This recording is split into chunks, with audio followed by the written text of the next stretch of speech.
¿Dónde están los hombres? ¿Dónde están los hombres por la igualdad? ¿Dónde están los hombres contra el machismo? ¿En qué tierra arraigaron? ¿Quién regó sus raíces? ¿Qué aire respiraron? ¿Qué candela los ilumina? ¿Qué telas tejen? ¿Qué historias buscan? ¿Qué cuadros pintan? ¿Qué caminos recorren? En esta ciudad, un puñado de hombres llevan años comprometidos a favor de la igualdad, contra los machismos y contra todo tipo de violencia de género. Aquí os contamos lo que nos dijeron 4 de ellos: Pedro, Juan Luis, Antonio y Juan Luz. Decidnos, hombres por la igualdad, hombres contra el machismo, ¿por dónde os mece el viento? Yo empiezo a darme cuenta de que se espera diferente de un chico y de una chica, pues porque en mi familia somos 3 hermanas y yo. Yo soy el mayor. Y la manera de mis padres de tratarme a mí y de tratar a mis hermanas siempre ha sido diferente. Y lo que se esperaba de mí como hombre y como hermano mayor era determinadas cosas, y lo que se esperaba de ellas como chicas eran otras diferentes. Entonces eso siempre ha estado presente desde que era pequeño, y ha sido algo a lo que yo le he sacado provecho. O sea, en mi casa la mayoría de lo que eran tareas domésticas recaían siempre en mis hermanas, y yo, con el beneplácito de mi madre y de mi padre, me libraba, ¿vale? Era algo que de alguna manera siempre estuvo ahí. En la casa en la que yo vivía había 2 hermanas que eran mucho más avanzadas que el resto y trabajaban en el Líbano. Y venían de vacaciones y contaban pues cómo se vivía allí y qué experiencia tenían. Ellas estaban allí trabajando como flamencas, ¿no? Es decir, y luego llegaban aquí y las vecinas, pues cuenta cómo está allí, cómo está aquello, qué tal. Entonces tú vas captando y bueno, pues hay diferentes maneras de tratar a las mujeres, ¿no? Y una de ellas es la del machismo, aunque en aquella época no se habla de machismo, pero sí que era esto, ¿no? Y si estas vecinas influían demasiado en las mujeres de la casa, los hombres ya ponían diciendo, bueno, no te junte mucho con aquella ni con la otra, porque no son trigo limpio, ¿no? Y simplemente eran mujeres que no tenían dependencia de un hombre como tenían el resto de mujeres que estaban allí casadas, ¿no? Y esto sí que lo recuerdo, ¿no? Y detalles de esto, pues sí. Y luego, pues en las escuelas había separación también, y esto, pues tú vas diciendo, bueno, ¿por qué en algunas escuelas hay enseñanza compartida o mixta y por qué en otras escuelas no, ¿no? Eso también lo vas captando. Mis padres tenían un bar, una tienda, y entonces desde niño trabajábamos. Entonces llega un momento en que te das cuenta que trabajas, aunque vayas a la escuela, vayas al instituto, pero cuando llegas trabajas o los fines de semana, como una persona adulta. Entonces eres niño y entonces te sientes hombre. Entonces desde ahí tal vez los modelos masculinos que había alrededor no era con los que me identificaba, pero te sientes, vas ganando en esa fortaleza, y entonces te sientes un hombre porque trabajas, o incluso por el reconocimiento. Si las personas adultas te tratan como un adulto, tú te sientes un adulto y por tanto un hombre. Desde que nací, pues me he criado en un entorno rural. Siempre nos ha intentado implicar en ciertas labores o en ciertas tareas del hogar, ¿no? De la casa. Y yo recuerdo también eso desde muy pequeño, el que ella nos decía, venga, los fines de semana vosotros tenéis que hacer la cama, tenéis que ayudar a lo que hay que hacer, ¿no? En esos trabajos te tenías que poner tu máscara de hombre y darlo todo en el sentido de que estás expuesto a un colectivo que son los compañeros de trabajo y tienes que dar la talla, y dar la talla es eso, el ser un hombre, tener la fortaleza. Ahí en ese momento, en el momento del trabajo, tenías que ponerte tu máscara y tú eras uno más, y uno más al nivel del resto, es decir, no podías quedarte atrás, o incluso el beber Vale, bebes una vez, pero tú no puedes estar continuamente yendo a beber. No, exactamente. En todo momento tenías que mostrar tu hombría, ¿no? Esa máscara, como todas las máscaras de la vida, es un lastre. Es decir, si tú quieres mostrarte de una forma que tú no eres, tarde o temprano por algún lado sale el resquicio, ¿no? Sale la... Entonces es verdad que es una carga muy importante y muy dura el tú tener que mostrarte de una forma cuando tú piensas de otra, ¿no? Después también en mi casa la mayoría son chicas, así la única figura masculina que han estado presentes en mi vida han sido mi abuelo Rafael y mi padre. Y se puede decir que yo creo que de ellos dos es de donde yo aprendí lo que se esperaba de un hombre y aprendí a ser un hombre, ¿vale? Y luego después de mi hijo, porque mi hijo habrá aprendido de mí un montón de cosas, pero yo también he aprendido un montón de cosas de él. Mi abuelo y mi padre eran dos modelos de ser hombre muy rígidos, muy tradicionales, en que pesaba mucho pues el tema de proveer, el trabajo, la protección, la seriedad, el respeto. Todos esos valores pesaban mucho en ellos como hombres, le daban mucha importancia y yo aprendí también eso, aprendí que de un hombre se esperaban esas cosas. Por una parte tuve la suerte de que me dieran una beca para estudiar. Eso mi padre lo veía como algo positivo, el hecho de que yo tuviera esa preparación. Pero por otra parte estaba perdiendo el tiempo porque a los 12 o 13 años ya tenía que estar trabajando y sin embargo estaba allí. Pero bueno, en cierta manera lo perdonaba. Lo que no me perdonaba es que me enfrentara a él cuando él se ponía en plan machista, ¿no? O con alguno de mis hermanos que decía a mi hermana, levántate y tráeme agua. Y en alguna ocasión mi padre decía, sí, levántate que es tu hermano, es el hombre. Y tú te quedabas así corta diciendo, ¿cómo que es el hombre, es tu hermano? Que se levante ella y vaya a por el agua. Entonces, en este enfrentamiento entre mi padre y yo, en estos casos, él agachaba la cabeza y aguantaba. Por aquello de que yo estaba estudiando y tenía unos conocimientos, no aquello de, hombre, tiene un bachillerato elemental, está estudiando, vamos a callar, pero lo hacía de muy mala gana. Es decir, si yo no hubiera estado allí presente, la niña se levanta y va por el agua, pero no era el agua para ella, era el agua para él, para mi hermano. O sea que, bueno, levántate tú y ves tú por el agua. Detalles de esto en muchas ocasiones. O me siento en esta silla, pero es que estaba yo. Bueno, pues ha perdido el sitio. Y no, ahí estaba ella, pues ella es la que se tiene que sentar ahí en ese momento, ¿no? Es decir, que este enfrentamiento mi padre no lo aguantaba y saltaba, claro, saltaba muchas veces. Como era un niño bastante sensible y él era los años 60, 70, desde detrás de la barra del bar o detrás del mostrador de la tienda, vas viendo muchas situaciones injustas, de falta de respeto, de que se habla mal de las mujeres, de que las mujeres cuentan situaciones familiares que como era un niño, era un adolescente, pues como que se permitían expresarlo delante de mí. Entonces empiezas a ver que estás viviendo en un mundo que no es nada justo, que se machaque de esa manera a las mujeres, que se abusa de las niñas, ¿no? De que las niñas son las que trabajan en la casa, los niños van con la actitud del machito, el niño pues va siguiendo el modelo del padre, entonces ves que no te gusta, ¿no?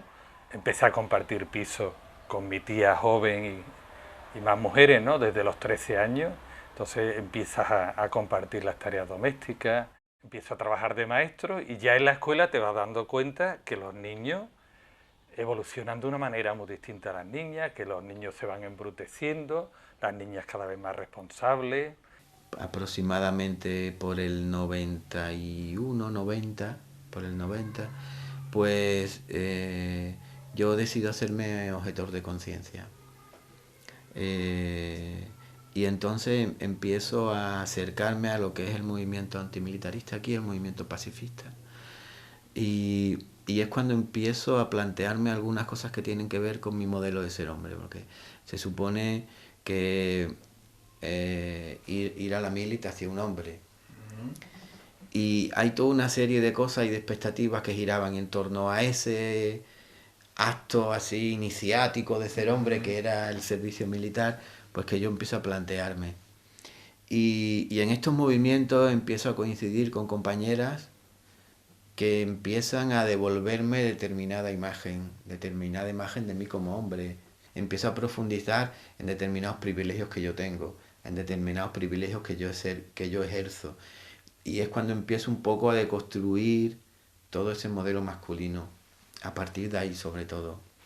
O sea, escuchar sobre todo a las compañeras y escuchar cómo ven las cosas, cómo ven las relaciones, cómo ven el mundo, cómo ven tu manera de actuar con ellas, porque de alguna forma empiezas a descubrir tu género y cómo tú actúas como hombre, y eso era algo que tú no tenías presente, y en muchas ocasiones pues tú te sorprendes pensando que tu manera de entender el mundo es la manera en general de entender el mundo, y te das cuenta que no es así, y te das cuenta que pues que es una manera de ver el mundo, y que en gran medida el que seas un chico y te hayan educado o te hayas socializado como un chico, y el que seas una chica hace que algunas cosas se vean diferentes.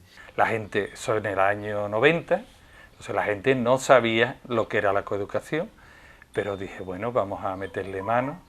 Y como yo venía trabajando todos los temas expresivos en la escuela, desde el juego con los niños, la psicomotricidad, la expresión corporal, la danza, y veía las dificultades que tenían los niños, entonces me parecía muy interesante el coeducar desde ahí, desde los distintos lenguajes expresivos, para que el niño pudiera crecer en sensibilidad, en creatividad, y las niñas en fortaleza, bueno, era hacer lo mismo niños y niñas.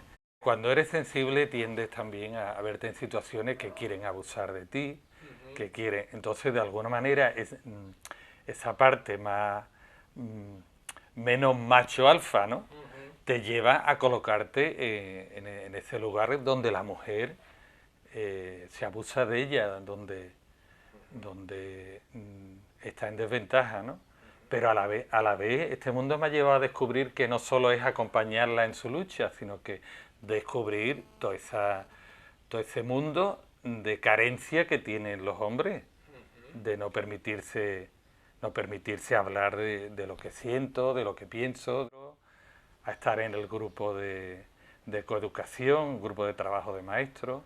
Luego vino Hombres por la Igualdad, entonces como que muchos años luchando por la igualdad. Indudablemente por influencia de una mujer y la influencia de esa mujer es inmediata, es mi madre. Entonces yo veo mi madre en una casa de vecino con un ambiente pues realmente con la sombra del hombre siempre por encima, y claro, pues tú con 2 dedos de frente, aunque todavía no lo tenía porque era muy pequeño, te tienes que poner del lado de ella. No solamente porque es la que está contigo, la que te ayuda en todo, sino además porque tú ves que hay una serie de enfrentamientos. En aquella época no se hablaba de violencia ni de agresividad, pero que se daba. Entonces tú ves que aquí hay una situación de enfrentamiento física, que la hubo, y te tienes que poner del lado de ella, aunque eso te costara en algunas ocasiones recibir algún que otro golpe, ¿no? Y eso es lo primero que yo capto, que la persona que más te cuida, que más te quiere, en algún momento es agredida y puesta en entredicho, ¿no? Eso es lo que me mueve a estar en esa situación de ponerme de parte, en principio, de mi madre, y luego del resto de mujeres por eso, ¿no? Por un motivo que es claro, ¿no? Ahora mismo la situación ya se denuncia como tal, pero en aquella época eran pues asuntos de la pareja, que ahí no se tiene por qué meter nadie. Hay otra influencia, una prima mía, feminista, creó el aula de la mujer en la Universidad de Cádiz, fue ella la que lo creó cuando era alumna, era una alumna ya mayorcita, ya iba con su cuarto embarazo a recibir clases, ¿no? que de mayor ya se dedicó a la enseñanza. Pero ella como feminista luchadora pues ha estado muy combativa, y eso lo ves tú, y ella te dice, no, tú tienes que estar del lado de las mujeres, y te va poniendo su experiencia y sus casos y bueno, no hacía falta mucho, pero te convence, ¿no? Tienes que aceptar que tienes unos privilegios, tienes que aceptar que los utilizas, tienes que aceptar que además los utilizas posiblemente con la gente que más quieres. Y te aprovechas de ello, te aprovechas del tiempo, de las personas que quieres, de tu madre, de tus hermanas. Y instrumentalizas toda una serie de mecanismos para sacar partido. Y cuando tú te das cuenta de eso, te quedan dos cosas, o aceptarlo o resistirte a asumir esa imagen. Empezar a participar en colectivos sociales. En Cuartillo en concreto había una organización que estaba a nivel nacional, o sea, compartía también filosofía y trabajo con otros jóvenes de otros municipios, de Granada, de Almería, de Sevilla. Y a partir de ahí también recuerdo eso, el tomar conciencia sobre temas de igualdad, ¿no? Ahí quizás fue el primer momento donde yo tuve contacto con colectivos feministas. Es fundamental eso, el tomar conciencia, es el que a diario, en nuestro trabajo, en nuestras relaciones con los amigos, hay cierto micromachismo o cierta historias que ocurren diariamente y que también, pues bueno, es importante que frenemos o que digamos, a ver... Durante siglos y siglos, manifiestamente, la mujer ha estado en un segundo lugar, en un segundo plano, y el hombre siempre ha impuesto sus condiciones. Pues a ver si ya vamos cambiando y que sea algo al 50%, como mínimo, ¿no? Que es lo que realmente tendría que ser. El tema de la violencia de género está haciendo muchísima mella, hay casos casi a diario por todo el territorio, y es cierto que los hombres también tenemos que decir no estamos de acuerdo y no es nuestro nombre y no queremos que este modelo se instaure como algo normalizado o como algo... Porque hoy en día es verdad que hay noticias o salen noticias diariamente y lo vemos como algo normal, ¿no? Entonces es muy importante eso, el tomar conciencia y el decir no. Para mí, algo importante que tiene que ver con los hombres es ser respetuosos con los espacios de las chicas. Ser capaces de aceptar que tú no eres el centro del universo, ya sea en la relación con cualquier chica, o sea, puede ser tu pareja, pero puede ser tu madre, pueden ser tus amigas, pueden ser tus hermanas. El soltar el control. Para mí algo básico en los hombres es que sean capaces de soltar el control. Ese control que queremos ejercer sobre todos los espacios. El que cada uno tomemos parte en nuestras vidas, en nuestro día a día, quien tenga pareja, quien tenga hijos, pues que existe un compromiso personal en torno a la igualdad y que no intentemos no caer en esa actitud de me quedo un poco al lado para que mi pareja se enfrente o tome las riendas de eso, de las cosas, las labores de la casa, de comida, de los niños, de cuidados, entonces es importante, yo lanzaría el mensaje de eso, de que nos comprometamos con nosotros mismos y con nuestro vínculo más cercano, que es nuestra familia, ¿no? Los hombres somos una isla rodeados de mujeres, es decir, tenemos por delante a nuestra madre y por detrás a nuestras hijas, porque o algunas veces más de una.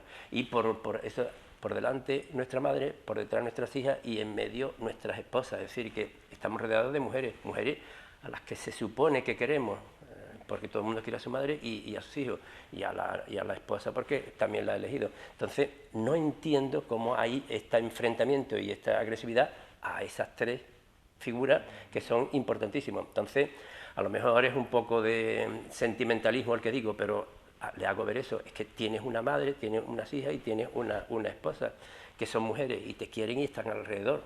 no sé por qué le tienes que menospreciar o incluso agredir, ¿no? Muchos hombres no se permiten mostrar su sensibilidad, sus afectos, el cómo poder decirle a un hijo, a su pareja, decirle te quiero y él diga yo también. Ese darte permiso a cuidar, a dejarte cuidar, a cuidarte, a cuidar a la gente que quiere. Como muchas veces para no mostrar la sensibilidad el hombre se niega a expresar eso.